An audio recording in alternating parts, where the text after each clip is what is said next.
MP's point of order. Neither the verbatim record nor the recording captured by Honorable Neither the verbatim record nor the recording captured Honorable B.M. Nduvile MP uttering the words nonsense. In response to the decision by the chairperson of the House, the whole House, as alleged by Honorable C. Mwetwa MP. In this regard, there is no evidence that Honorable B.M. Nduvile MP uttered the word. He was therefore not out of order. I thank you.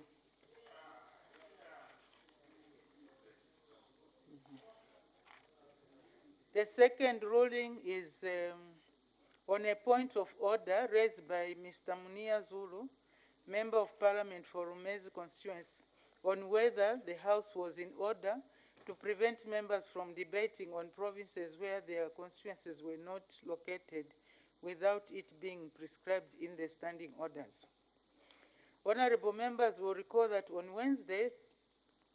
Tuesday, 13th December 2022, when the House had resolved in two committee of supply to consider Head 86, Ministry of Fisheries and Livestock, the Honorable Mr. Second Deputy Speaker, sitting as Deputy Chair of the Committee of Supply, provided guidance on the procedure of debate. The guidance was that following the suspension of Standing Orders 25 and 27, the head of expenditure for the provinces would be considered by, firstly, the acting leader of government business in the House, giving one policy statement for all the provinces.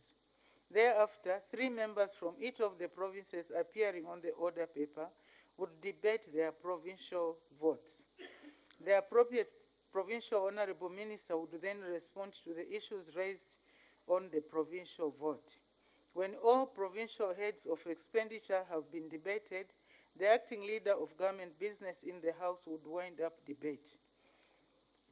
Thereafter, the Committee of Supply would commence consideration of individual heads of expenditure concurrently. Honorable members will also recall that on Friday, 16th December 2022, when the House was in Committee of Supply considering Head 98, Office of the President, Southern Province, and Honorable C. Mwetwa, Minister of Southern Province, had just concluded his response to issues raised on the provincial vote. Mr. Munia Zulu, Member of Parliament for Rumezi constituency, raised a point of order. The point of order was against the House for preventing members from debating on provinces where their constituencies were not located. In his point of order, Mr. Munia Zulu MP also inquired whether the House was in order to limit the number of members to debate on each province without it being prescribed by the standing orders.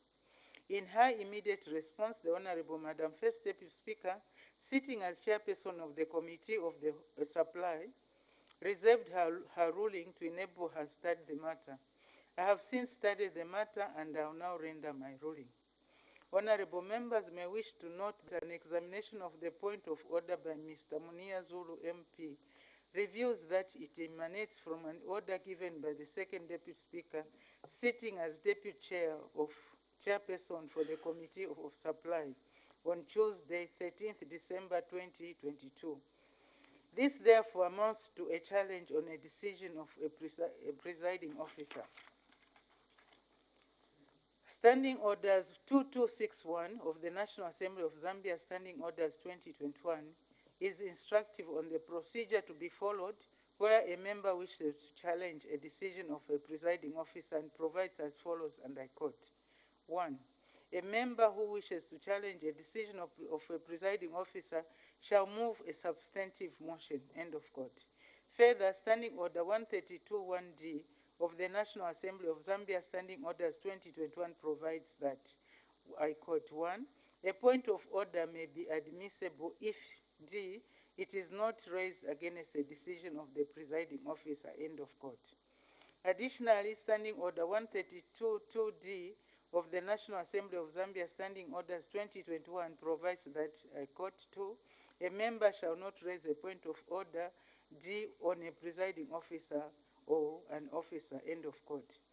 The overall effect of Standing Orders 132 1D and 132 2D is that a member cannot raise a point of order against presiding officer, as Mr. Munia Zulu MP sought to do in this case.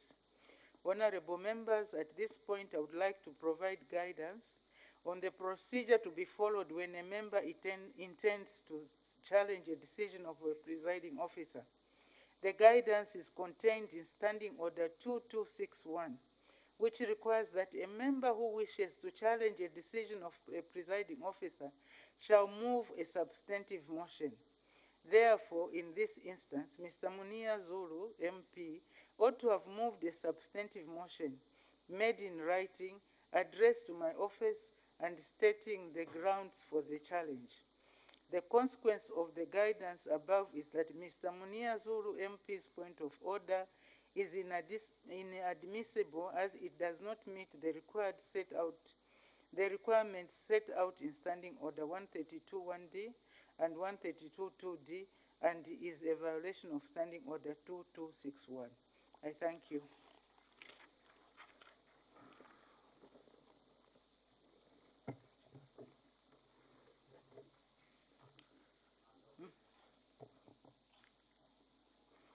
Matters of urgent public importance. The Honorable Member for Lundazi. Thank you, Madam Speaker. The matter I wish to raise should go to Her Honor, the Vice President, being the one in charge for DMMU, and also the Minister in charge of infrastructure.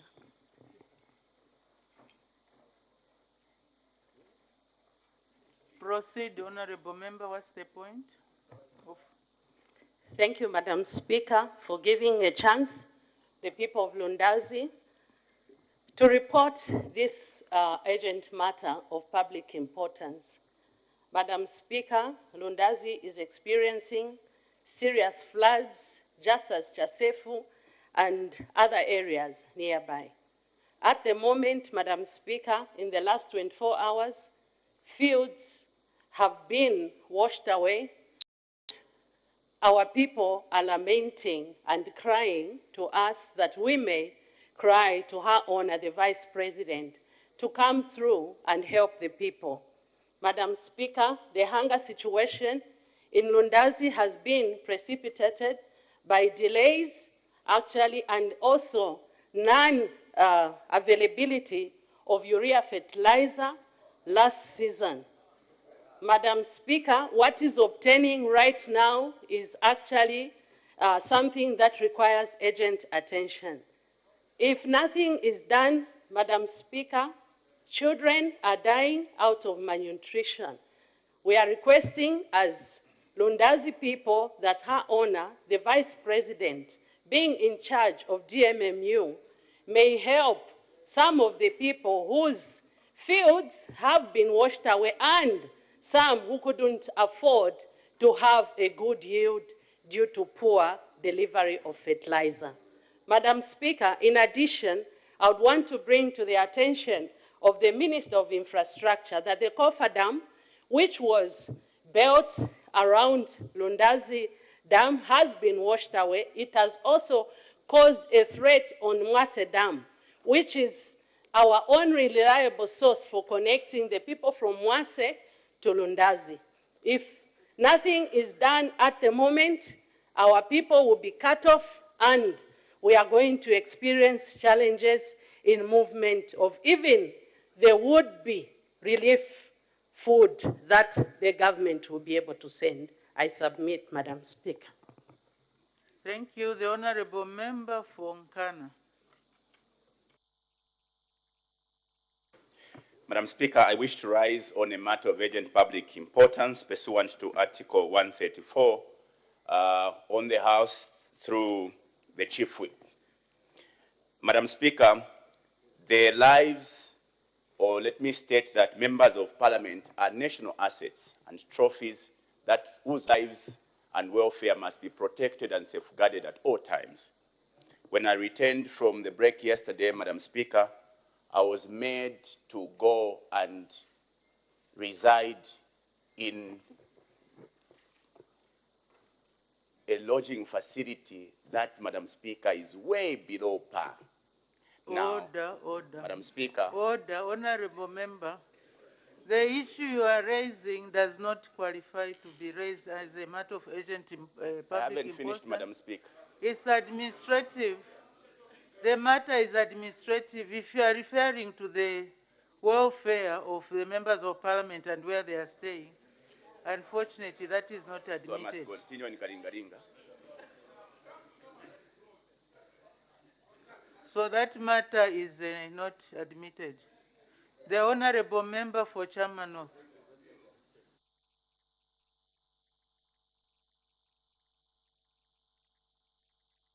Thank you, Madam Speaker. The matter of urgent public importance I wish to raise is directed to the Minister of Energy. Madam Speaker, the prolonged power blackouts in Chama district has crippled economic activities in the district, notwithstanding that Zambia exports power to Malawi, and then in turn, ESCOM Malawi supplies power to Chama district, because you are aware that Chama is not yet connected to the national electricity grid. Madam Speaker, there are contractual obligations which SADC member states are supposed to adhere to in regard to power supply to neighboring countries. More importantly, that Zambia is a member of Southern Africa Power Pool, including Malawi. But ESCOM Malawi has continued to abrogate those contractual obligations because they can disrupt power at any time. And as a result, Chama is in very, very serious situation, Madam Speaker. Madam Speaker, ZESCO runs a diesel generating plant in Chama, which is supposed to work as a stopgap measure in an event that power from Malawi is interrupted. Unfortunately, Madam Speaker, ZESCO Chama is not able to effectively supply power to Chama because the generator which they are using has been, the capacity has been depleted because of increasing demand of electricity in the district. As a result, Madam Speaker, there is a critical water shortage in Chama. People now are forced to go and draw water from Kampemba River and shallow wells. And this has also affected Chama Boarding Secondary School. And people are afraid that there is a potential outbreak of cholera and other diarrheal diseases because just a stone throw to our neighbor, there's an outbreak of cholera. Madam Speaker, the situation is so bad that it has also affected the hospital surgical operations. And people now are burying their loved ones prematurely for fear of bodies being decomposed. Therefore, Madam Speaker, I seek your serious indulgence in this matter so that an immediate solution is found to this crisis in order to ensure that economic activities in Chama is not disrupted and lives are safeguarded. I submit, Madam Speaker. Thank you, the honorable member for Iteshi.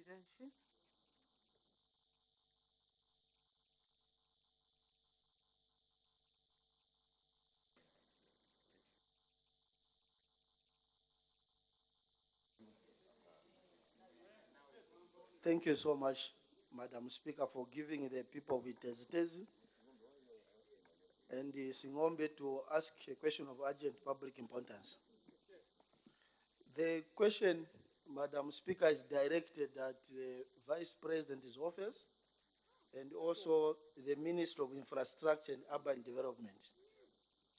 It is now 3 weeks, Madam Speaker, Itezi is an island. It has been cut off from the rest of Southern Province. The people of Itezi are now spending over 2,000 kilometers to go to the provincial administration office. There is a road, Madam Speaker, which was referred as a climate resilient road built by the previous government. It is only 1 year old. 5 of its bridges have been washed away, Madam Speaker. This is now a serious risk on the people of Iteztezi. Last week, we registered one maternal death from one of the wards which have been cut off, the wards where they access Iteztezi using this road. The other alternative road, which uses Namara pontoon, is also cut off.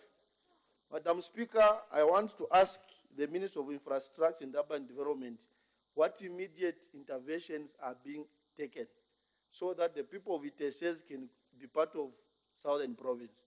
Thank you. Thank you. The Honorable Member for Kasenengo.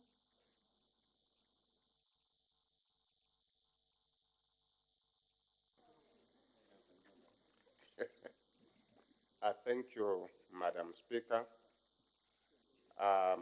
for allowing me to stand on an urgent matter of public importance. And this matter, Madam Speaker, is directed at the Minister of Home Affairs. Madam Speaker, you might be privileged maybe to know that I have some interest in Palavana and Chongwe constituency, Chongwe district. Madam Speaker, Palavana is under siege. Thieves have taken over the place. They are all over the farms stealing cows. We do not sleep. We have a neighborhood group which goes around every night, and we spend a lot of money contributing towards the fuel and other logistics. This issue, Madam Speaker, was brought to the attention of the Minister of Home Affairs through the Member of Parliament. As your guidance, Madam Speaker, the necessary measures were taken. And I see that there is no any action taken by the Ministry of Home Affairs. We still have the same situation, and even worse than at a time when this matter was brought to the attention of the Minister of Home Affairs. Madam Speaker, we are under siege. We do not sleep. The little investment that we have put into those farms is at risk. We may risk losing our animals. I need your serious guidance on this one, Madam Speaker. Thank you.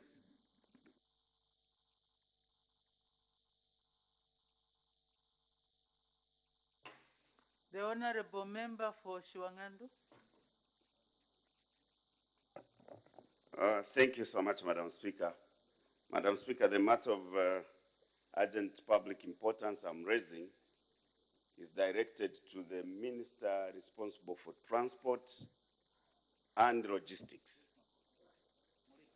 Madam Speaker, this matter relates to the international civil aviation scandal which occurred on the 11th of February this month on Saturday at Kenneth Kaunda International Airport. Madam Speaker, this scandal left a large number of lives of international travelers and local travelers at a huge risk. How, Madam Speaker, a flight which was scheduled to land at a scheduled time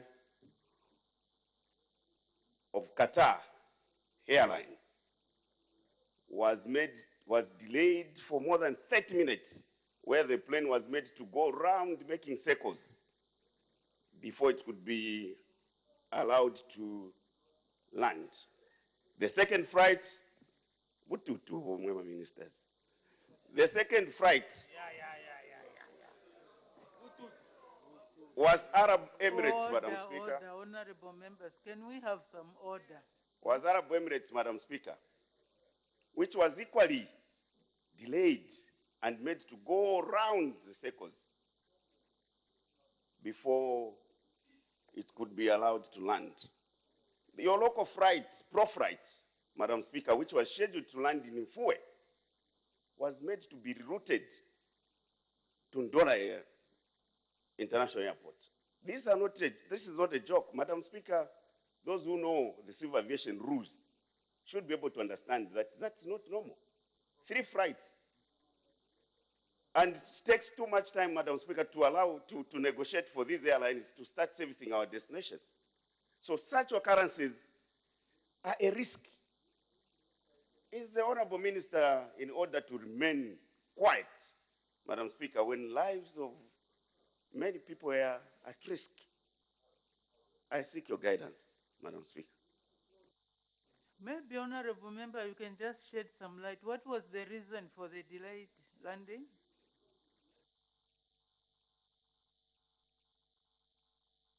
Madam Speaker, that's a responsibility of the Minister to come and share with this House and the nation why that occurred. It's very critical, Madam Speaker. Like I've said, it doesn't take easy to negotiate for these airlines to start servicing our destination. And so such occurrences which put lives of international travelers at risk must be avoided at all costs. So we would want the Minister to come and explain to the nation what caused that so that we can interrogate him. I thank you. Thank you. The Honorable Member for Chama South. Thank you, Madam Speaker, and indeed thank you, Honorable Minister for Central Province and the Minister for Livestock and Fisheries for acknowledging my presence. Madam Speaker, I rise on this matter of public agents important, honor the Vice President. Madam Speaker, the people of Chama South, I know, Madam Speaker, it is the entire district, particularly people of Buri area, Pondo, Mwila, people of Mapamba. These are areas, Madam Speaker, which are completely cut off. In case my brother from Southern Province is experiencing that cut-off for the first time, for these people, Madam Speaker, once it is December, they only access the rest of the district somewhere around April. And I've been appealing on the floor of this House, Madam Speaker, that people of these areas are facing acute hunger situation. If the government does not do anything, probably within this week or by the end of next week, Madam Speaker, will lose lives. Your Honor will lose lives. Senior Chief Kambombo had a meeting with His Excellency the President over the same matter. Order, Honorable Member. What is the matter of urgent public importance? Don't debate. Thank you, Madam Speaker. Senior Chief Kambombo, Madam Speaker, had a meeting with His Excellency the President to actually echo what we tell the executive, the situation in Chama. When is our government? This is our government. I want to tell the Honorable Member for Nkeema, he thinks it's on his own government. It is our government. Honorable When Member is our government, order, Madam Speaker? Order. Honorable Member for Chama South, please state the point. We have a lot of work to do. Don't engage other honorable members and attracting some reactions. So just go to the point, raise it, and then sit down when you have done that. Thank you. Thank you. Madam Speaker, when is or this new Dawn government going to ensure that these people who need relief food are given the food before we start receiving the reports of loss of lives due to hunger? I submit, Madam Speaker. Thank you. I think that concludes the matters raised on urgent public importance. I'll start with the one raised by the Honorable Member for Lundazi. Honor the Vice President and the Minister of Infrastructure, Housing and Urban Development. The issue of floods that the honorable member referred to, I believe is a matter that is a general state of affairs. It's a matter that affects the general state of affairs of the country. There are floods in Chama South, there are floods in Mumbwa, there are floods in Southern Province. So even in Kawata, Kanyama, there are floods. So this is a matter that does not qualify to be raised as a matter of urgent public importance. And the issue of fertilizer not having been delivered, I think that is a matter that happened some time back. It's not a matter of recent occurrence and therefore is not admitted.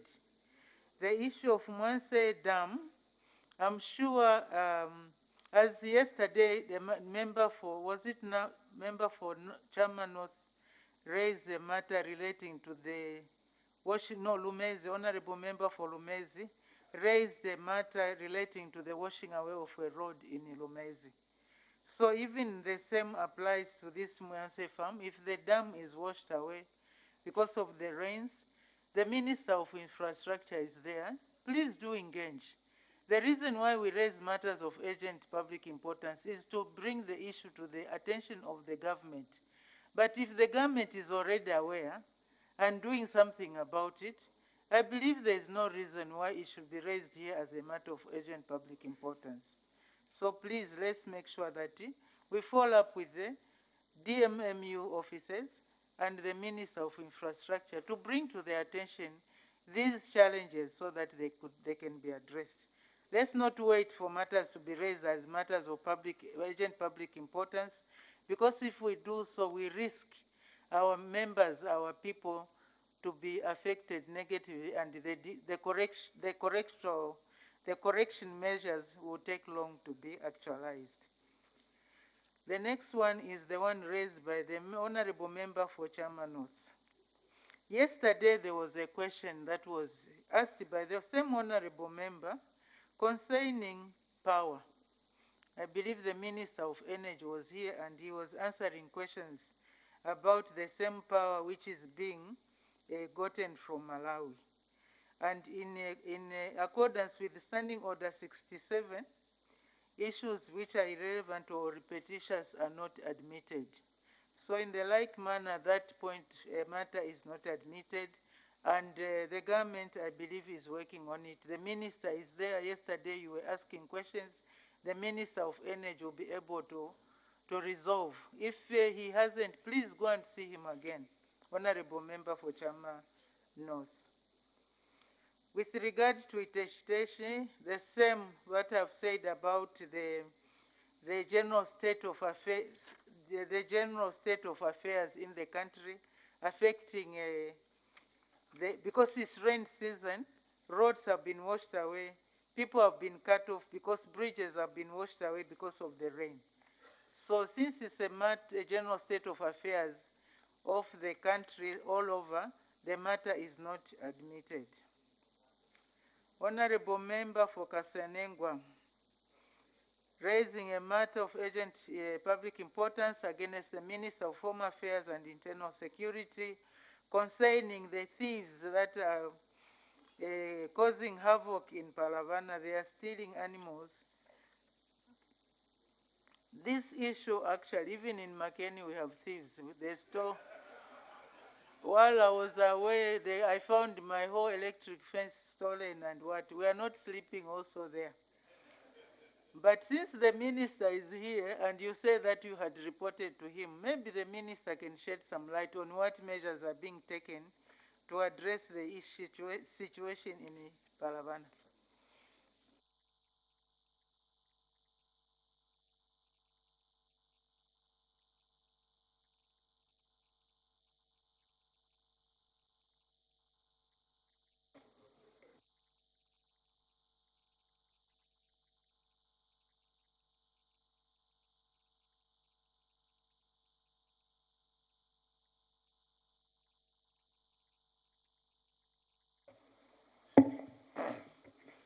Thank you, Madam Speaker.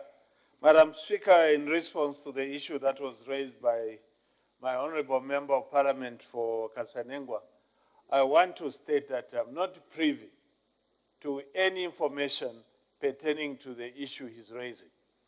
I've had no information whatsoever emanating from the area in issue. However, I've taken note of the issues that have been raised on the floor of this House, but I've had no communication with him or the Member of Parliament on the same. Thank you. So, Honorable Member for Kasanengwa, please do engage the Honorable Minister of Home Affairs, and he will provide means and ways of attending to the situation. But as a general comment, I think there's a lot of criminality around. We need the police to do something. Even in relation to the junkies that people are talking about, now I'm going out of the question. I think with regard to the junkies, it's because we are allowing people to be on the streets. So junkies also are finding a reason to be on the street. Until we clear the streets, in my view, we will still continue having these common thieves and junkies threatening our lives. So the Honorable Minister of Home Affairs, please do address the issues urgently. Now, the Honorable Member for Chama South. In your matter of urgent public importance, you said that this is a perennial problem. You've had this problem of during the rain season of floods and people not getting food, and the DMMU is not assisting. I don't know whether you have made you have taken steps to engage the DMMU office, and also, since the matter has been recurring, it's a perennial problem. It's not of recent occurrence. It cannot be raised as a matter of urgent public importance. But you are called upon to engage the office of Her Honor the Vice President to see how that issue can be addressed. That concludes matters of urgent public importance. We can make progress and go to the next item. The next item is question for oral answer, understanding order 74. Sorry. Oh, Shiwangandu, sorry. I forgot Shiwangandu. Sorry, it was on the last page. In terms of the matter that has been raised by the Honorable Member of Parliament for Shiwangandu concerning what he termed as a scandal at the Kenneth Kaunda International Airport, where lives of travelers was put at risk because some flights were not allowed to land at the scheduled time. He did not state why they were not allowed to land, but they were cycling in the air for about 30 minutes, the Qatar Airline, Emirates, and Proflight. The Honorable Minister is not here, but even us, when we were coming from India, we could not land there and then, and the reason that was given was that there was a storm at the airport. So if there is a storm, surely you do not expect the captain or the airport authorities to force the plane to land.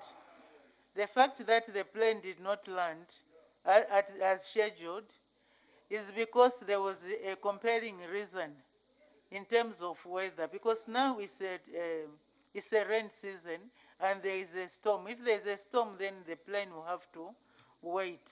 Unless if you have a good reason why. Was it because of negligence or what? If it was no, we are not going to engage. Maybe you should gather more information and then raise. No. If the minister should be given facts with it, which he should be able to investigate. If we just raise a matter which is not supported by facts, I think we are giving the minister unnecessary work to go and investigate. Sometimes you come and say it was on account of weather. Then what we say? Maybe the Honorable Member can go. I will allow you, Honorable Member for Shiwangandu, to go and find out the reason why the plane did not land. Once you do that, if there is justification in the reason, then the Honorable Minister will be ordered or will be directed to make a ministerial statement. But for now, I think your matter of urgent public importance is not well founded and is therefore not allowed. So let's make progress. Questions for oral answer under Standing Order 74. The Honorable Member for Wacha.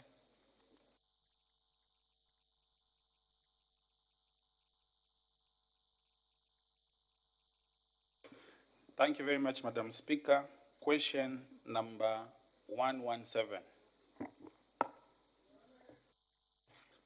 The Honorable Minister of Youth, Sports and Arts.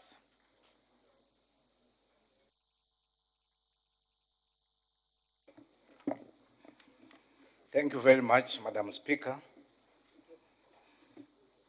The Honorable Member for Wacha is asking the following questions. In A, whether all the youth who were under the youth internship and apprenticeship program in Wacha parliamentary constituency were paid their allowances as of June 2022. In B, if they were not paid, why? In C, how many youths were affected? In D, how much money was owed to the affected youth? And in E, when the affected youth will be paid? The answers are as follows. Madam Speaker, in A, the area member of parliament may wish to note that not every youth, intern or apprentice under Wacha parliamentary constituency has been paid their allowances. Not everyone. In B, the ministry is still investigating the cause as why some interns have not yet been paid. Madam Speaker, in most cases, bank details submitted by our interns had errors, hence their accounts could not be credited. In C, how many youths were affected? Madam Speaker, the Honorable Member may wish to note that only 2 youths from Wacha constituency have been affected. In D, the total amount for the 2 is 19,500 kwacha, and broken down as follows. We have Shalon Chevere, who worked between January to May, that is 7,500. We have Memizani Mutinta, Mirambo, from October to May, that is 12,000. The total is 19,500. The last answer in E, Madam Speaker, I wish to note that the affected interns will be paid as soon as the verification process is done. I thank you, Madam Speaker. Thank you. Supplementary questions, if any. The Honorable Member for Wacha. Thank you very much, Madam Speaker and Minister. Thank you very much for the provided responses. Minister, in responding to question B, if they were not paid, why? You indicated in your response that your ministry is still undertaking investigations or verifications. Through, Madam Speaker, Minister, especially that there are only 2, as per your response. How long is it going to take for your ministry to undertake the investigations or verifications, especially that there are only 2 young people, not so many? What's the duration? What duration are you attaching to the verification or the investigations? Thank you, Madam Speaker. Thank you, Madam Vice President, for coming to Wacha Parliamentary Constituency. Thank you. Before the Honorable Minister answers the question, there is an indication for a point of order by Honorable Honorable Member for Masaiti. What's the point of order? Thank you, Madam Speaker. It's a follow-up question to the Honorable Minister's responses. You've indicated it as a point of order. Then you'll be given an opportunity. May the Honorable Minister answer the follow-up supplementary question by the Honorable Member for Waja. Thank you, Madam Speaker. In fact, I want to say that we have concluded the investigations. For instance, in the case of the one we are owing 12,500, that's by the name of Mizimani Mutinta. She was, by the time we discovered that she was over age, she had even worked for some time. So the investigation has been concluded that we stopped her from work. So in fact, we are not even supposed to give her the 12,500 after these investigations, because at one point she stopped working because she was over age. We discovered that after she had already started working. So the duration of the investigations, as I said, I think we have already concluded. All we are now waiting for is to communicate and also just pay the other one, and also just give her what is due to her for the period that she had worked under internship program. Thank you, Madam Speaker. Thank you. The Honorable Member for Shiwangando. Thank you so much. Minister, in your response, you have stated that one of the interns beneficiary could not be paid, and investigations have verified that that person was over age. Would you kindly share with this August House, and through this August House, what the age requirement is for one to be eligible to participate in that internship program, and what the future is? Because I remember you saying that one of the programs you found to be helpful to the youths. What's the future of that program? Madam Speaker, thank you. Thank you. The Honorable Minister of Youth, Sport and Arts.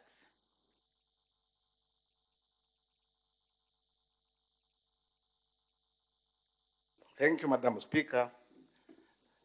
The age is between 18 to 35. And I want also to state that we had launched this same program. As you've just rightly put it, it's a very good program. Under the National Youth Development Strategy, we have the internship, apprenticeship, and volunteer program. So on the 7th of December, together with our colleagues from the UNDP, we had launched this program, and we had advertised the program. So for now, we've been looking for about 2,000 interns, because the money for the 2,000 is readily available. But we are also talking to the cooperating partners, the private sector, to also join in and assist us with resource mobilization so that we can add the numbers. So as I'm talking to you now, we received the overwhelming applications from the young people in every district. We received about 36,500 applications, and we are only looking at 2,000. That tells you that there is a lot of unemployment levels that we had inherited. But as new Dawn administration, obviously, we are doing everything possible to make sure that we alleviate the unemployment levels amongst the youth. So right now, our officers are busy now scrutinizing these applications in every district, and I can confirm that every district really participated in the program. Thank you, Madam Speaker. Thank you. The Honorable Member for Masaiti.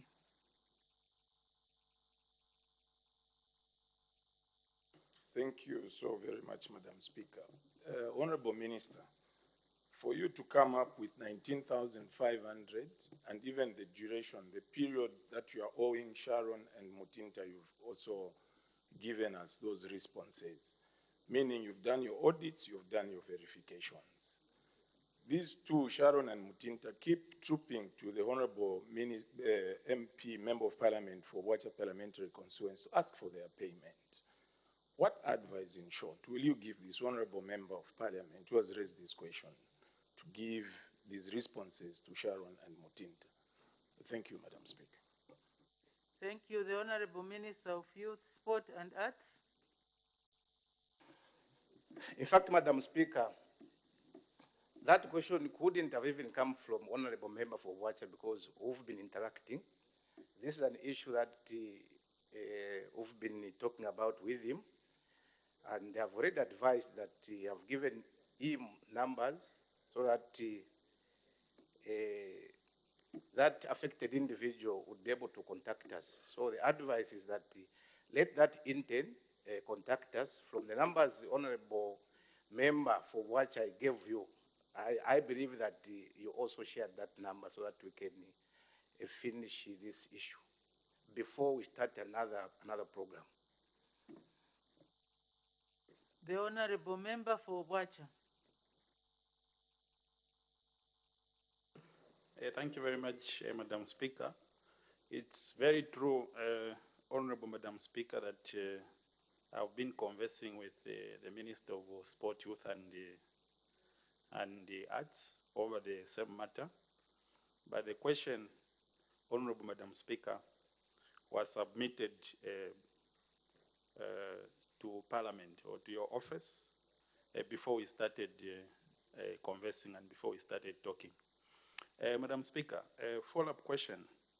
I would just want to know the response that the Minister has given to Honorable Kampyongo, that the age group is supposed to be between, is it 18 and 35?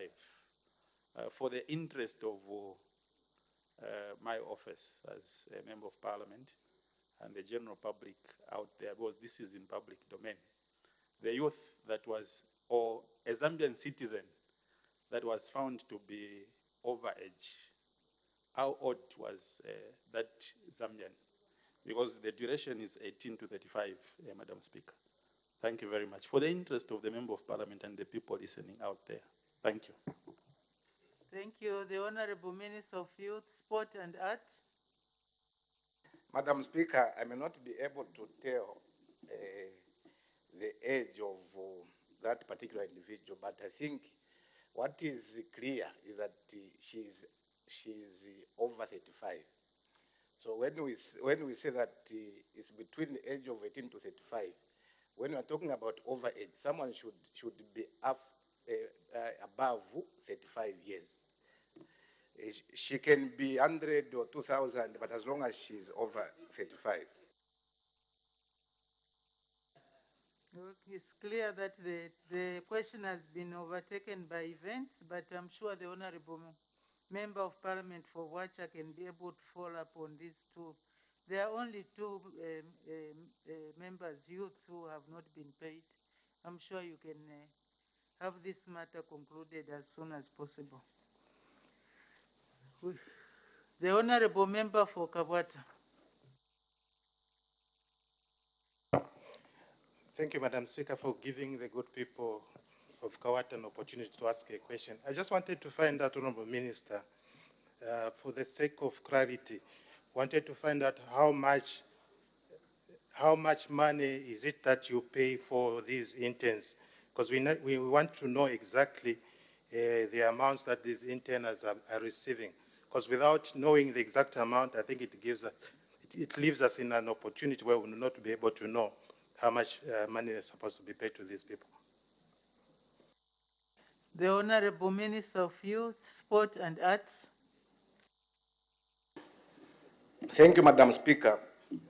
In fact, Madam Speaker, we are coming to this House to render a ministerial statement on the National Youth Development Strategy that encompasses empowerment programs like the internship itself.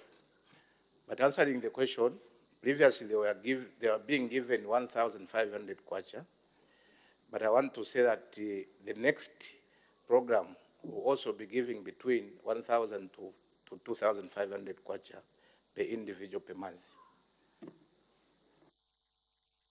Thank you.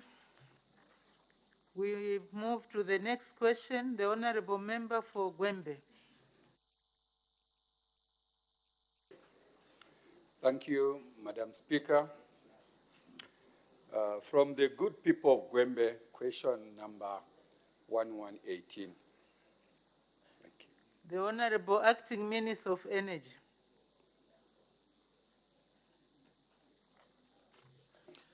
Thank you, Madam Speaker, and I thank the Honorable Member for Gwembe, Honorable Simuzingiri, who wishes to ask the Minister of Energy whether the government has any plans to electrify the Kariba Lake shores from Siavonga to Sinazongwe via Gwembe in order to foster tourism development. B, if so, when the plans will be implemented, and C, what the estimated cost of the project is. Madam Speaker, we answer as follows.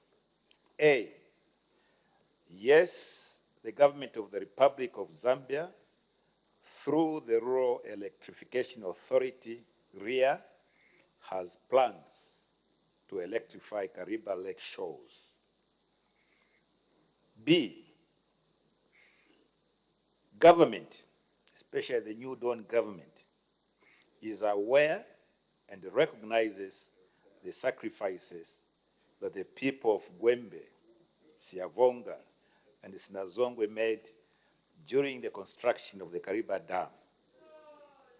To this effect, the Rural Electrification Authority will conduct feasibility studies in the fourth quarter of 2023, that is this year. This will inform and ascertain the costs and timelines of the implementation of the project. C, the estimated cost of the project will be established once the feasibility studies are conducted. Thank you, Madam Speaker. Thank you. Supplementary questions? The Honorable Member for Gwembe, do you have any supplementary questions? Thank you, Madam Speaker. It is nice to have the New Dawn government, which can acknowledge really the sacrifices. Minister, thank you so much. Our people, Minister, have been going to Dubai to go and enjoy those islands and beautiful places, forgetting that we have action on the stretch from Siavonga to Sinazongwe. If it's enhanced in the manner that, Minister, you have indicated, we'll have a lot of forex coming from that area. Thank you so much. And I'm a very happy member of Parliament, by the way. Since it was not a question, it was a comment, I'm sure the Honorable Acting Minister has taken note of that. The Honorable Member for Sinazongwe. Thank you so much, Madam Speaker, for an opportunity given to ask a follow-up question. Honorable Minister of Energy, indeed we are very happy as the people of the Valley for an opportunity that you want to accord us with. It has really taken a long time. It takes a prudent government like that of New Dawn to acknowledge the sacrifice that the people along the Zambezi and the Lake Kariba shores did to have what is called now the Kariba electrification. Now, what I wanted to find out, Honorable Minister, now that the government of President Hakainde Hichilema is willing to give us electricity, are you going to work hand in hand with the Minister of Local Government, bearing in mind that some of these areas, their inaccessible in terms of road network. Is the means of energy going to work hand in hand so that at least you can open up these lake shores? I thank you, Madam Speaker. Thank you. The Honorable Acting Minister of Energy. Madam Speaker, I think the Honorable Member for Sinazongwe is now abusing me as Minister of Infrastructure to slide in another question. If whether we are going to work hand in hand with the Minister of Local Government, please understand that we are one government and everything that we do, all ministries are involved. But I think for this particular question, it's about taking electricity to this area, which we say something is going to be done. Thank you, Madam Speaker. Thank you very much. We have another Member of Parliament from the Valley, the Honorable Member for Siavonga.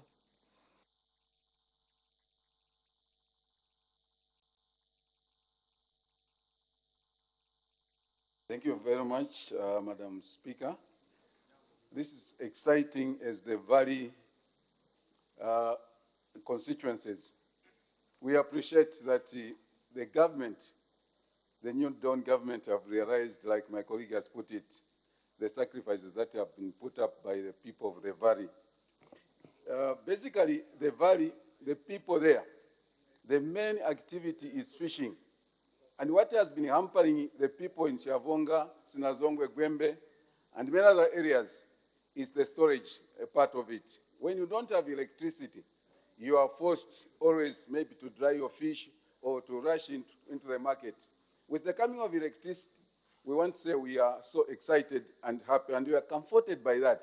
But maybe to go a little bit further, Honorable Minister, Acting Minister, you alluded to the fact that you are going to do the visibility studies in the fourth quarter. Can you give us a small comfort by telling us when you think this actually particular project will commence, other than the visibility studies? I thank you, Madam Speaker. The Honorable Acting Minister of Energy. The Honorable Member is fully aware that the government of His Excellency President Hakainde Hichilema does things methodically.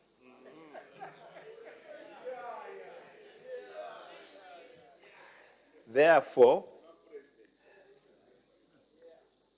a task such as electrifying the lakeshore area requires that it be analyzed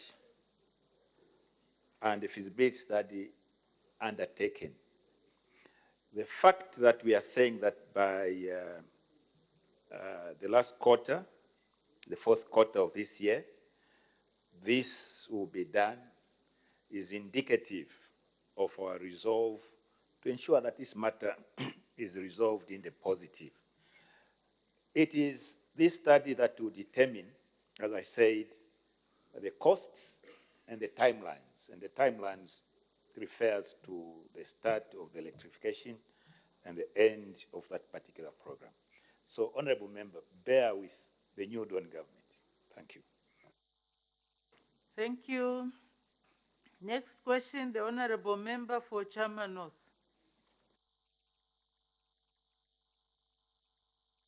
Thank you, Madam Speaker. Question number 119. The Honorable Minister of Infrastructure, Housing and Urban Development.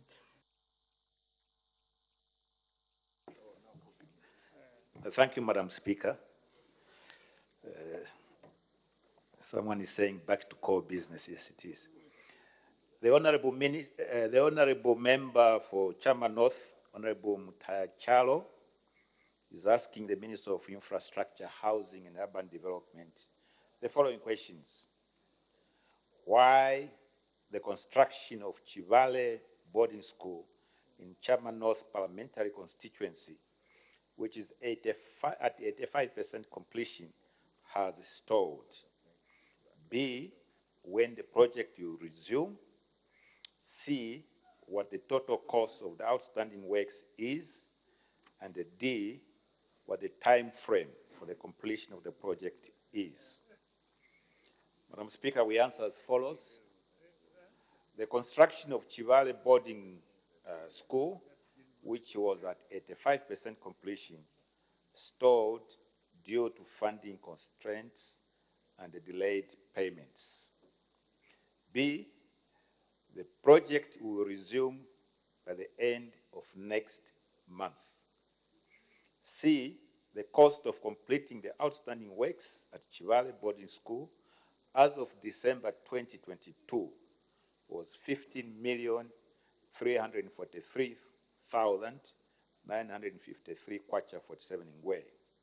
And the D, the estimated time frame for the project's completion is by end of second quarter 2023. Thank you, Madam Speaker. Thank you. Supplementary questions? Honorable Member for Chama North, do you have any?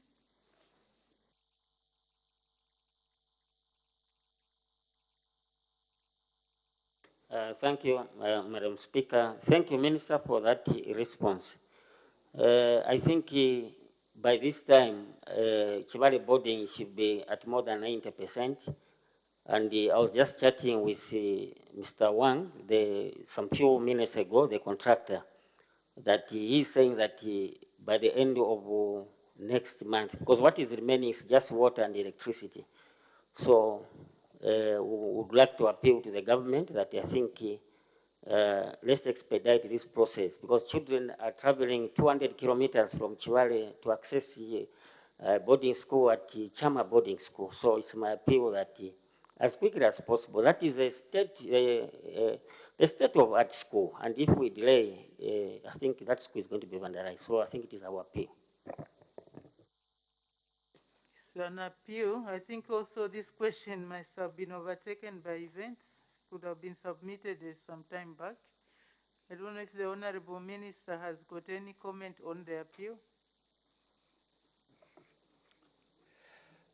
Yes, Madam Speaker. First of all, to recognize that the Honorable Member for Chama North recognizes the hard work and resolve of the New Dawn government to save the Zambian people wherever they are. The answers I've given are what they are. If we can achieve quicker close times, we shall definitely do that. Thank you, Madam Speaker. Thank you. The next question, the Honorable Member for Chembe.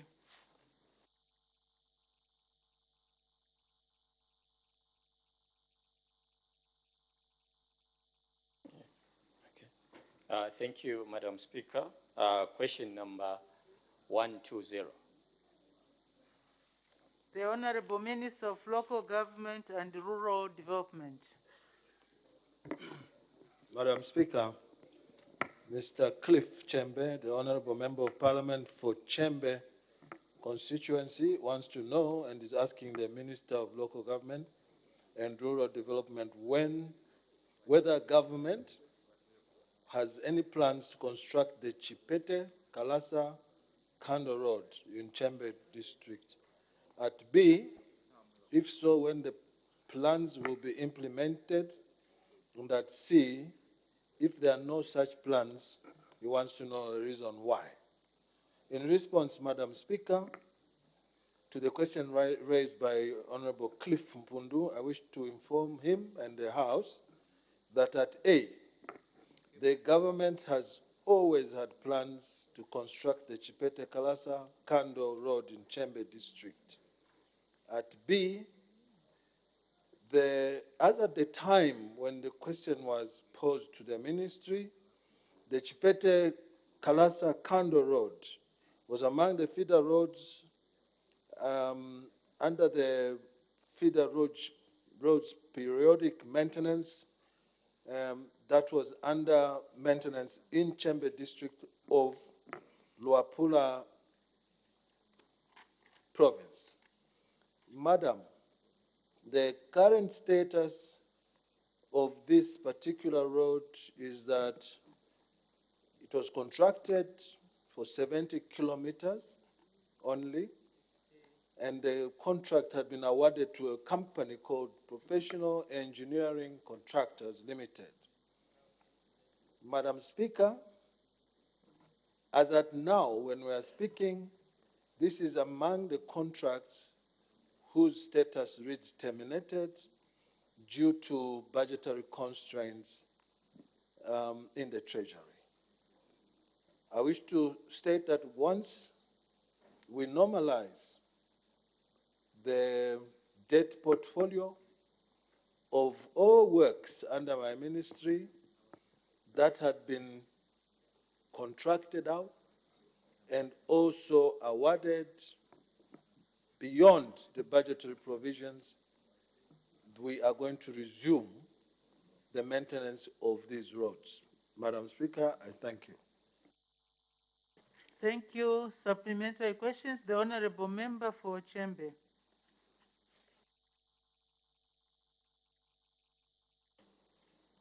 Thank you, Madam Speaker. Honorable Minister, you know this road is a very important road, especially to the community, in that the health facility is at the end of the same road, which is 70 kilometers. And currently, as I'm speaking, the people are cut off. They cannot access health services. And this cutoff is on 5 points and serious ones. So you can see how desperate the community is in. I don't know what quick measures or how long are you going to expedite and making sure that the contractor is back on site to do this road? Thank you. The Honorable Minister of Local Government. Madam Speaker, let me just assure the Honorable Member of Parliament for Chembe that his feelings are as good as mine. I also sympathize with the situation as it is for our people in Chembe whose 5 crossing points have washed away. Madam Speaker, when I was driving here, I heard you responding to one of the members of Parliament who was speaking to the issue of excessive rainfall this season and the state of affairs vis-à-vis flooding and washing away of roads. Madam, this is a disaster which requires us to pay particular attention and give each particular situation the attention according to the merit of it. I stated in my maiden response that it is as a result of budgetary constraints, which budgetary constraints was occasioned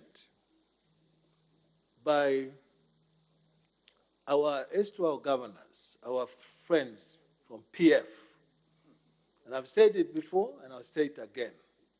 Not that I'm apportioning blame, but they must be reminded at every given time, every step of the way, is that it's a result of over-procurement of roads in this particular sector, where they procured roads worth more than 12.9 billion kwacha against a budget provision of 1.3 over 3 years. We can't do no magic, Madam Speaker. This is a situation that must be accepted, that there was recklessness on the part of our colleagues. And each time we put ourselves on record, such as I have, that time has come to stop blaming PF, because we know what they did. I still stand by that, but they mustn't be insulated from being reminded what they did. So we can't do magic. We have to live within the provisions of the budget. And my answer is that please bring on those crossing points and we see what can be done for our people to remain connected to the health facilities, that he's speaking about, to the education facilities that he's speaking about. I hope that we can bring this to our fore of our conscience, that this was a problem that was created where people got advance payments and in many cases they did not do the work. I don't know, maybe we should translate this explanation that I've made over and over on the floor of this house in vernacular so that our people can understand that these questions, important as they are, will attract the same answer. They overprocured roads recklessly, and they themselves failed to pay for these particular roads. At the time we took over office, we found what they call interim payment certificates, some of which were fraudulently obtained, where they colluded with council officers to issue them, even when roads were not done, Madam Speaker. I thank you very much. Thank you. The Honorable Member for Lumezi. Thank you, very kind Madam Speaker, for permitting the good and kind people of Lumezi to make up a follow-up question on behalf of the kind people of Chembe. Madam Speaker, on several occasions, you've guided that maybe we should approach the Honorable Ministers. Honorable Member for Lumezi, just a moment. There is an indication, a point of order from the Honorable Member for Shwangand. What's the point of order?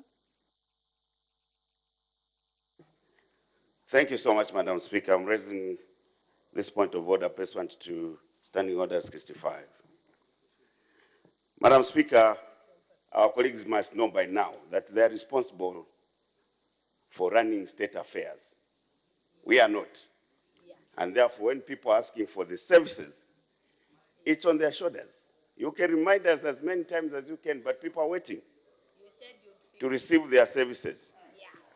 Madam Speaker, the Honourable Minister of Local Government, in response to the question posed by the Honourable Member for Chembe, Honourable Mpundu, who was seeking to know when his people would want to get the road done so that they can access health services, opted to start sharing with us and verified information of people who are colluding to falsify interim certificates for works that were not done. We are not a law enforcement agency, Madam Speaker. This is a different place. The Honourable Minister should have been responding to the question as they were put to him. Is in order, Madam Speaker, to bring and verified information here of people who are making falsified interim certificates, who are not arrested, on the floor of this house, instead of providing responses which the people are seeking for from this government, which they voted for, because they want to use those excuses for a long time. I thank you, Madam Speaker.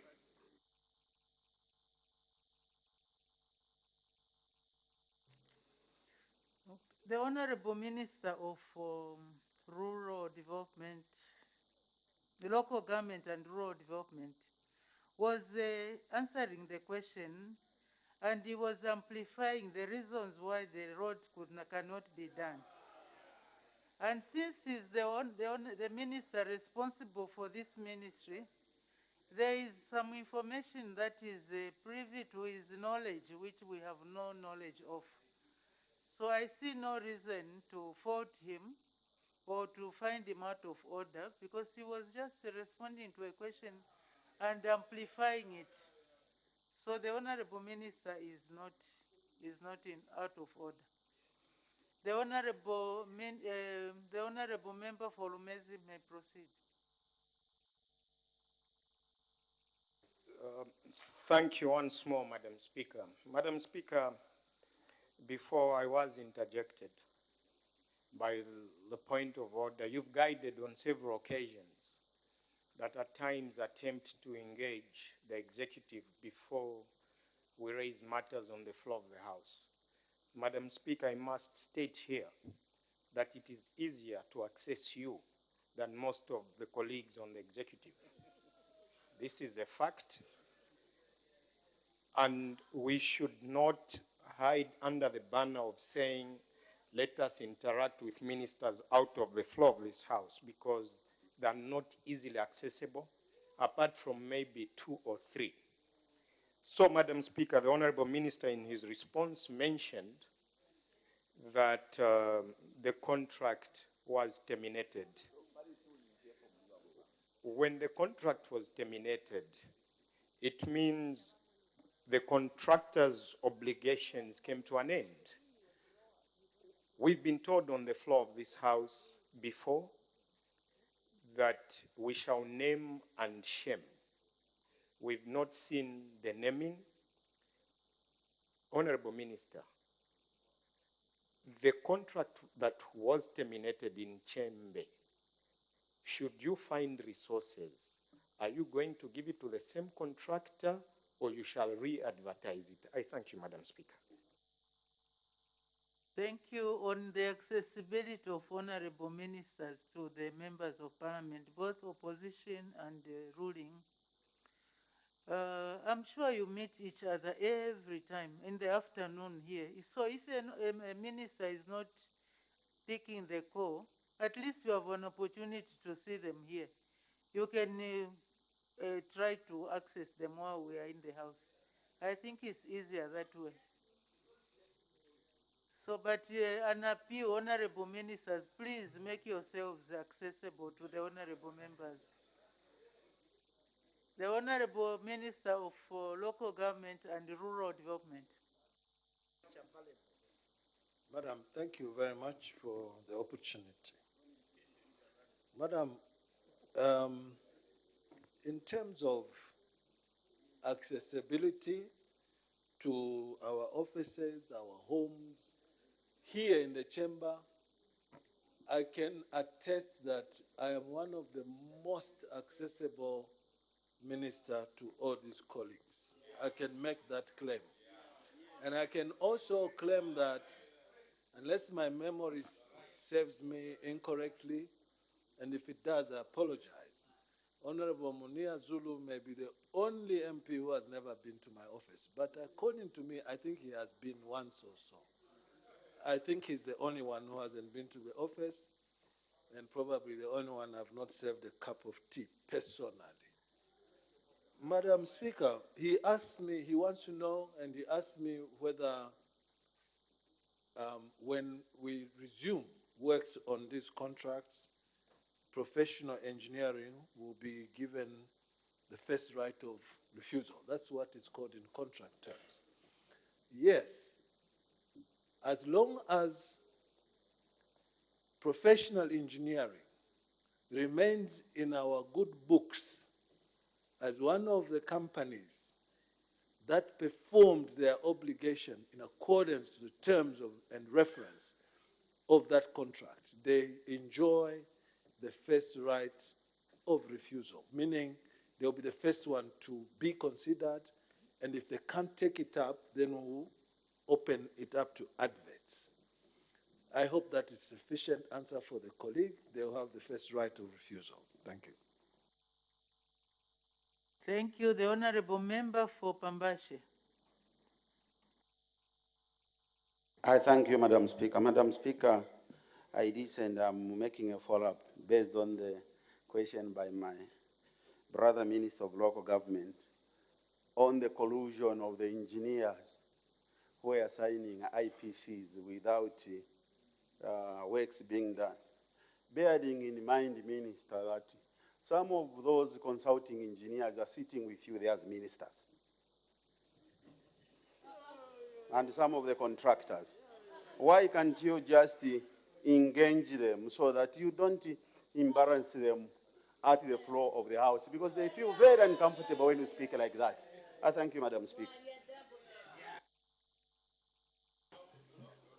The Honorable Minister of Local Government and Rural Development. Madam Speaker, we are believers in the right to privacy. We do believe in that. We also have reviewed all these contracts. And if my colleague, my brother and friend, Honorable Chitotela, has information relating to a minister who is an engineering consultant to any company, please bring it forward. And then we will look at the performance of that contract and see whether or not they did their work. Let me just amplify this, madam. We are bound by an obligation for a declaration of interest if you are doing business with government. There's no crime in anyone doing business with government, as long as you duly sign the declaration of interest.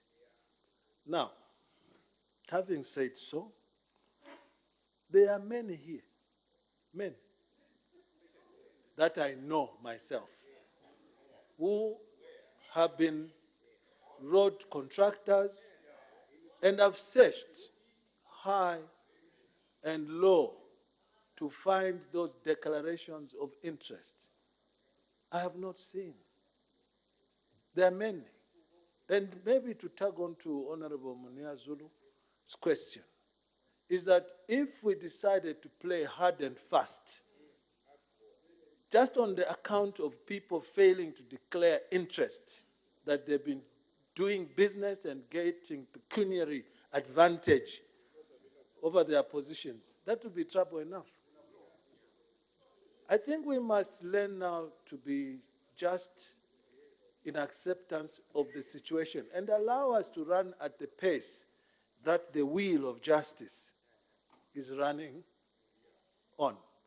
If we decide to go fast, we'll be the way other people were, who could easily take, and giving myself as a perfect example, taking a colleague for a heinous crime of murder when there was no evidence whatsoever of me being in contact with the person who was slain. They did that. It was clear how they could take somebody in for a treason when he was a passenger in a traffic outrage. It was clear. That's the way they worked, these ones here. Honorable members, order. Madam, I would not say order, look at them. Order. I think now we are getting out of the question. No. Order.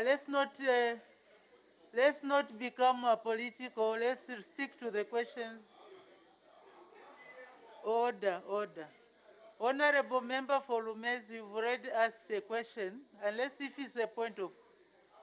What's the point of order, honorable member for Lumez? Madam Speaker, I raise on Standing Order 65 that the information we give on this floor is verifiable and factual. Madam Speaker, I must mention that from the New Dawn government, the only ministry that I've visited and accommodated is that of local government before he shifted into his new office. Honorable Gary Nkombo should not be satisfied with the new building he's occupying and mislead the House that I've never been to his office. Madam Speaker, I have been to his office because my constituency that I represent, Lumezi, is mostly on local government and tourism. I've never been to tourism because he ignores our cause and is not accommodative. So is Honorable Nkombo in order to mislead the House? I thank you, Madam Speaker. So, the fact that the honorable member for Lumeza has confirmed that he has been to the office of the Minister for Local Government and Rural Development, that means that the honorable minister is accessible. So he's not out of order. He was just reminding those members who said that referring to those members who were not accessible, who were saying that ministers were not accessible. So there is no point of order there. Can we make progress? Honorable member for Kaumbwe.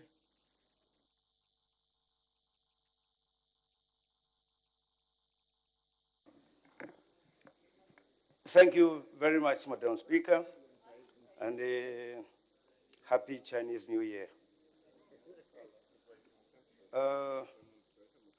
Minister of Local Government, this road in question, you have testified that it was terminated. Now, in any contract, when there's a termination, there are always penalties, or maybe liquidated damages, or whatever penalties are stated in the contract. Either the client or the contractor is on the defaulting side. Now, for this particular road, what are the penalties that were involved in the contract, and who is liable to pay? Thank you. The Honorable Minister of Local Government and Rural Development. Madam, a contract is bilateral or multilateral, depending on how many parties are involved in it. Yes, there are many clauses in a contract, including that of the exit clause, or force majeure, if you want to call it the act of God. This particular contract is among all the contracts, to the exclusion of none, that we decided wise to cancel. We cancelled everything. Why did we cancel, Madam Speaker? I said it in my maiden answer, that it was not sustainable because they were over-procured against a non-existing budget. And there's no abracadabra that we could have done, or magic, to pay for works, some of which that was not done, for works, some of it which was shoddy, for works that was halfway done, and all these contractors, 242 of them, 90% PF members. I want to be categorical about that. 90, where have you seen that in the world? 90% PF members, some of whom are here. We now think we have reached a point, because a contract is a two-way thing, and when you default, you must face the consequence, right? I'm now using this floor to challenge anyone who's aggrieved about the cancellation of these contracts to proceed to court. To proceed to court, and they know why they have, first of all, Madam Speaker, most of them, been failing to even approach my office. Because in many cases, even the tender procurement procedures were not followed properly. I just talked about the issue of declaration of interest. Many cases not done. The following of tender procedures. These contracts were just given, Shani, meaning how are you? We say office, come to the office, and I'll pay a contract. I'll give you a contract. And as things stand, Madam, it is me who has been on the pedestal to tell them, just come, this is your office, come, let's have a discussion, let's talk, let's find out how this contract was awarded to you, how you performed in this contract. There are some who performed, no doubt about it. But there were pseudo contractors, Madam, in there, pseudo, who got contracts, got 10%. Where they took that money, I don't know. But there is allegations that it was cyclic. Pay comes back this way, pay comes back here for self-preservation of a political party. And so the bottom line is, Honorable Member for Kauma, he who is aggrieved is the one who approaches the court. Let them take us to court, we meet there. Then the ball game will have started. The ball game will have started. They have called fit, and I'm saying this very, very, very confidently, to even raise a finger to say, why have you terminated the contract? They have called fit, because they know what they did. Madam, white-collar crime, as I end, is a difficult one. That's why I said, let the wheels of justice just continue turning, because if I'm dared to mention a name, it may be true that he's a contractor. It may be true that he performed. It may also be the opposite. So we are not in the business of rushing things the way they were rushing. I said it already. But Mulandu Siuola, meaning a case does not go stale. Once we find the actual evidence that what we have been looking for is here, we'll meet at court. We'll meet you there. And pray for yourselves, because some of you may end up behind. I say it again. We have done enough that some people, Madam Speaker, are nowhere in front of the bank. What does that tell you? I rest my case. The Honorable Member for Lunte.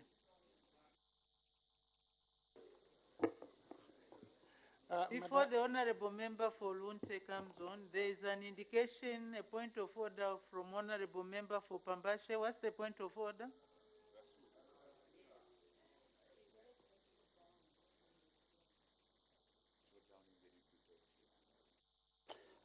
Madam Speaker, I'm rising on the point of order, a very popular clause number 65, and I think even on your area guidance on the Minister of Local Government. Zambia listens and people follow the deliberations. And the Minister, is he in order to continue a blanket statement of saying PF 90%? And when I sit here and stand, Madam, as the one who superintended over one of that ministry, I know a lot of my brothers and sisters from UPN, and some were seated here, who were contractors and receiving. You dare me, I mention names of some ministers here. Order, order, honorable members, order, order, order, order. I think that is not the route that we should take. Let's not politicize the whole question. It's a simple question. Let's leave it as such. If there's anybody who was involved, of course, the Honorable Minister said you meet in court. So at that time when you meet in court, then the people will know. Let's not debate ourselves, please. Yes, I think we have... the Honorable Minister said that is the PF. The Honorable Member for Pavashe says there are some UPND members also who were involved. So the people have heard both sides of the story. Let's make progress. All those allegations have been made. So let's make progress. The Honorable Member for Lunte.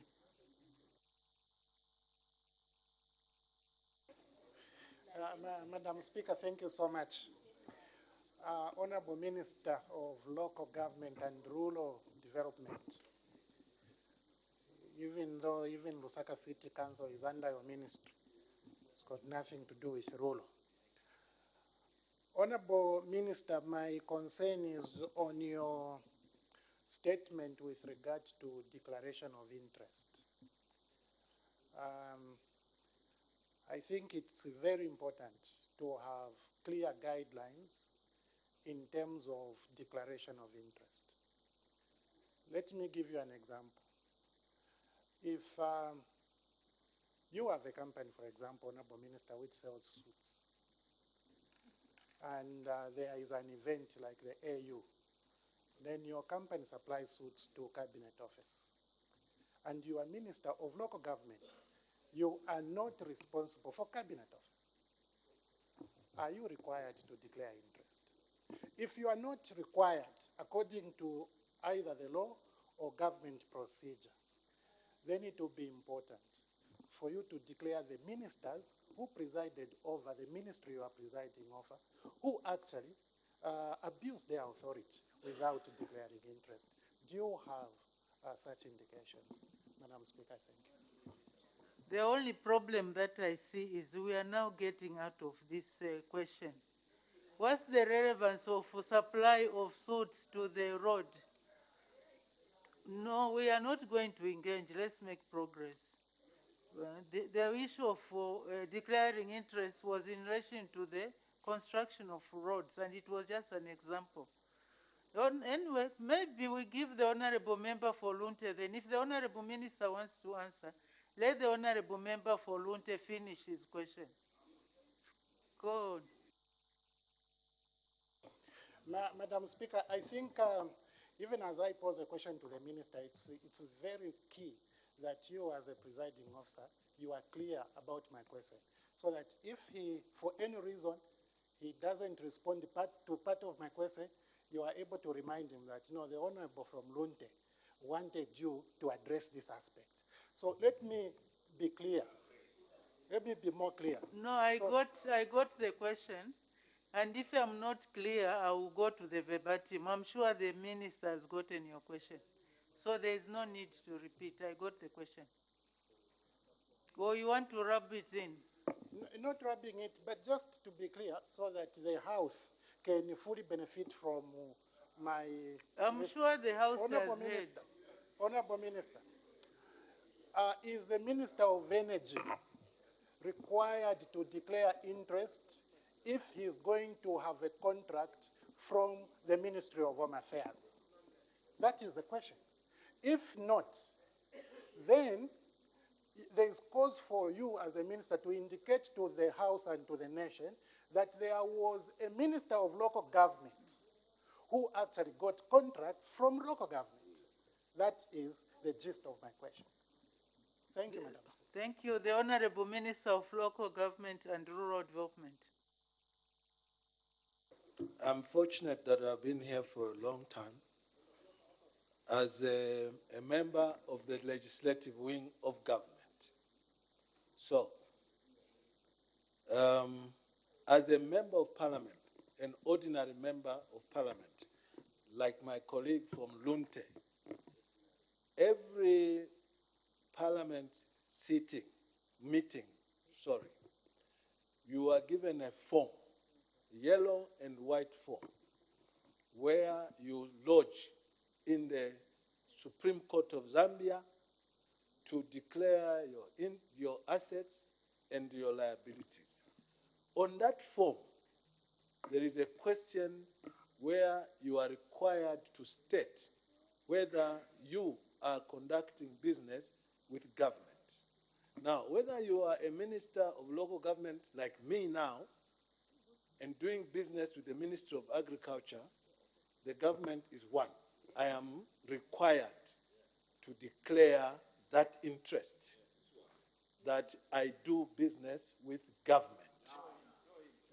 Even if you are a member of the legislative wing of government, such as yourselves now, you from this side, you are required to make that declaration of interest because you draw a pay from the same government.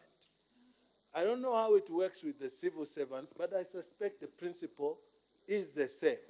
That if you are working for government, you are mandated to indicate that you actually do business transactions with the government. And that's the reason why. There are some of your members of PF, as an example now, to crystallize the question, who are in court today, who did business with government without declaring interest. Just that part is called honesty. To say, I do business with. So even if I cut invoices, you see money coming into my account every month from the Ministry of X and X, I will have declared an interest. And as a leader, you are first a Zambian who is entitled to do business. But there's that part where you must make a declaration of interest. Otherwise, many people in normal societies get into trouble for failing to just do that simple task that doesn't cost a thing. So to take advantage, all of us here, if you do business or you intend to do business sometime in the future, make sure at that point when you gear in, you go and declare an interest. Go to the High Court. It doesn't cost a thing. Ask them, I want my form. I want to indicate that now I've become a businessman. A lot of people got into trouble just for, at the time of COVID, Madam Speaker, there was high demand for masks like the one you are wearing. They forgot that they were civil servants. They forgot they were politicians. They were just running to DMMU, supplying masks worth millions and millions and millions of kwachas. No declaration. Overpriced. Today, the law enforcers are following them over a simple thing, a mask. they should have declared an interest. I hope I've been clear to you, colleague from Lunte, and a minister for local government. Even cities are local government. So is Lunte a rural area, is a local government. Everywhere in traditional affairs, I look after yourselves. Thank you. Thank you, thank you. That's why I was saying now we are drifting into something else. I think it's a free debate time. But there's an indication from the Honorable Member for Shuangandu. You have a point of order. What's the point of order?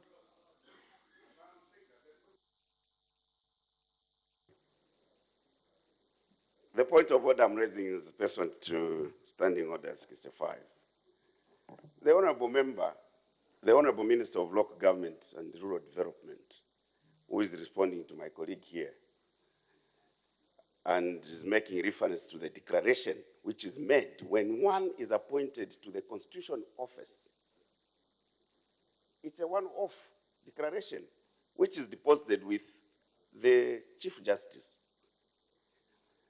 The declaration of interest, so far as this transactions is concerned, is an ongoing.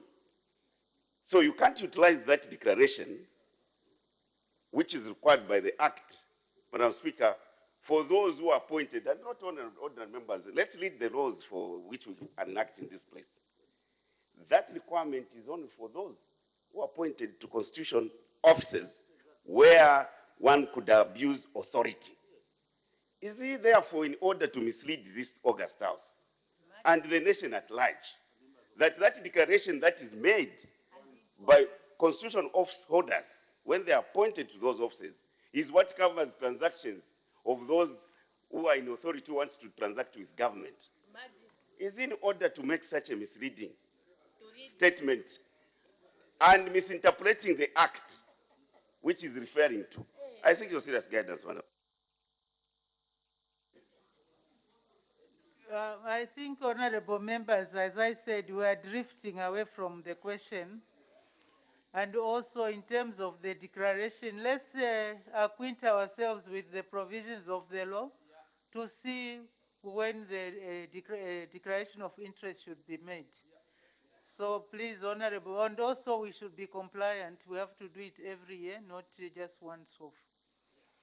So I don't know whether it's a general debate, so I don't want to find anyone out of order. We are all there trying to learn from each other. Let's make progress.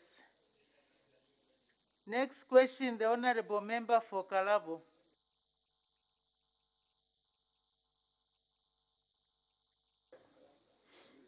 Thank you, Madam Speaker. Question number 121. The Honorable Minister for Water Development and Sanitation.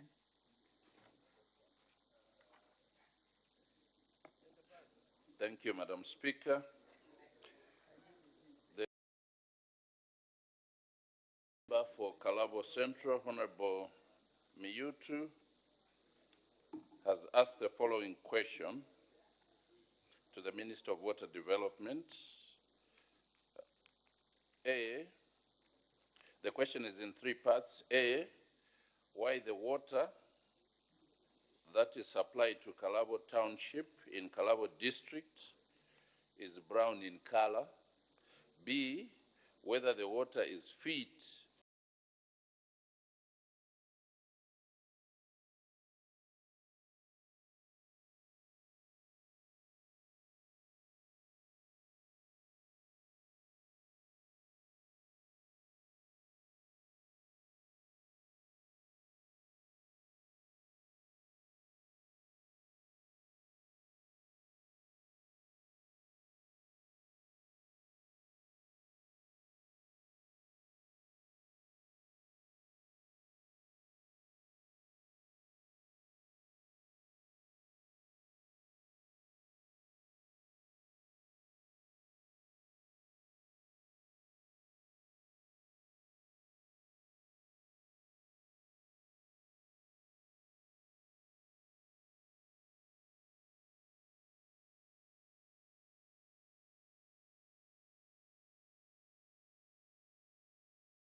and indeed the people of Chief Luchembe's chiefdom in Kanchivia district that Tazara Corridor Munganga Resettlement Livestock Service Center is complete and is operational.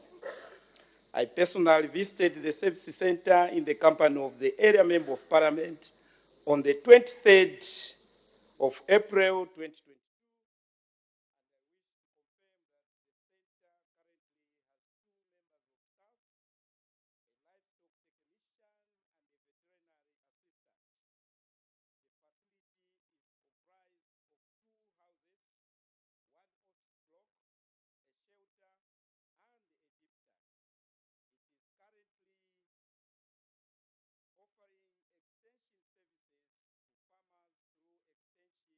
services to farmers through extension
Zambians, we are so committed to duty.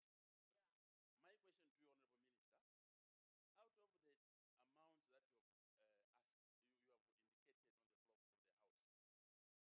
Honorable Minister, out of the amounts that you have asked, you have indicated on the floor of the House, are we still owed by the people we gave power to? I thank you, Madam Speaker. The Honorable Acting Minister of Energy. Thank you, Madam Speaker, and I thank the honourable member for the follow-up question.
presentation.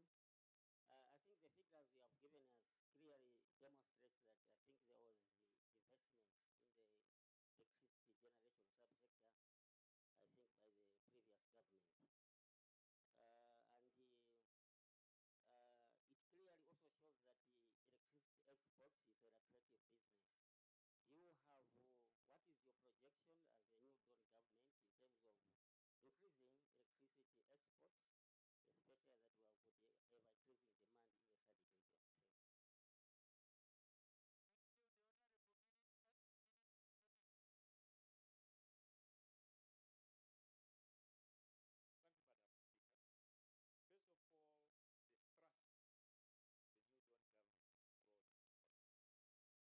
you, Madam Speaker. First of all, the thrust the new Dawn government brought on, including the growth in metal production, copper production, what we are saying, 3 million tons, and other growth areas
of them were the runners for PM.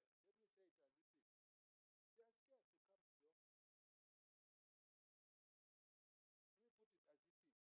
They are scared to come to the office. Let me put it as it is. We have invited them. Please come. Instead, they send the people. These IPCs. Ask them to pay. He says, we are not paying. Let them come. We need there's a conversation to be had. And this particular issue of the bridge is where we needed to say, Mr. Sachtam, how much money were you paid at the commencement of this contract? How did you utilize the money? Okay, fine. You still have the first right of refusal. If we find money for emergency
2 is what has seen the linkages.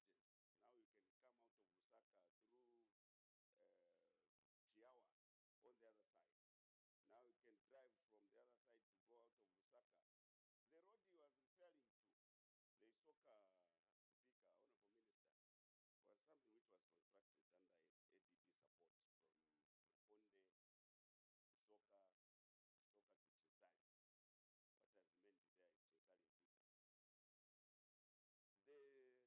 Isoka to Chinsali. What has remained there is Chinsali Mpika.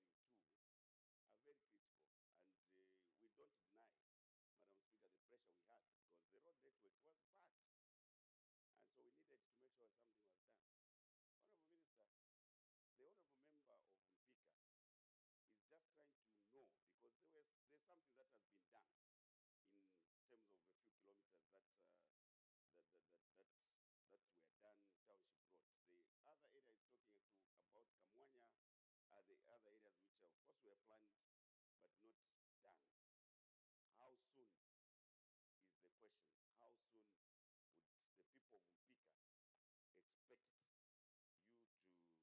I thank you, Madam Speaker. Thank you. The Honorable Minister of Local Government and Rural Development. In my response, I said that this will be done in our 10-year road safety plan. And the 10 years not starting next year, it is started because we started off on the drawing table to plan. Madam Speaker, it's just that I am forbidden by the regulation that ran out. Just 17 months ago, the member will address where the Minister of Local Government and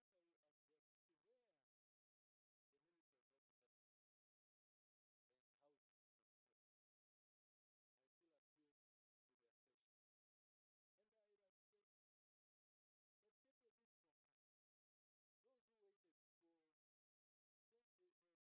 And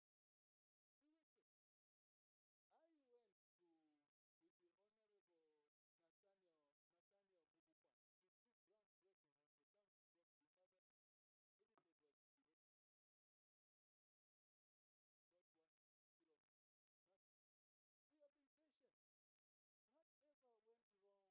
bit from us. Those who waited for 2013 to now, running 10 years, we waited. I went with the Honorable Nathaniel Bubukwan to do groundbreaking on the township road in Father. Everything was delayed. Not 1 kilometer. Nothing. We have been patient. Whatever went wrong with being patient? My request is that what is good for the good is also good for the done. It's now your time to wait for our lovely people. Order. There is a point of order. What's the point of order? I hope it's not to react to respond to the Honorable Minister. What's the point of order? I rise on a very serious point of order. Madam Speaker, our colleagues from the executive under this point of order, Excellency, Standing Order 65, Madam Speaker. Factual presentation of issues on this floor is what is required.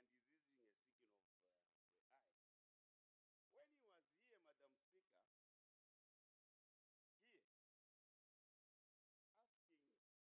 that the people of Mazabuka have been waiting and is using a signal of the eye. When he was here, Madam Speaker, here, asking our executive to first of all wait for the township road and to Senpan Mazabuka Road, which was in a deplorable state. He was here, Madam Speaker. As we speak now, one of the best stretches of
vehicles unable to move at the town center.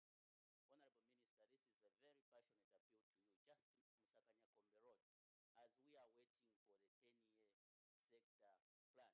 The rest we can do because we have procured the whole road making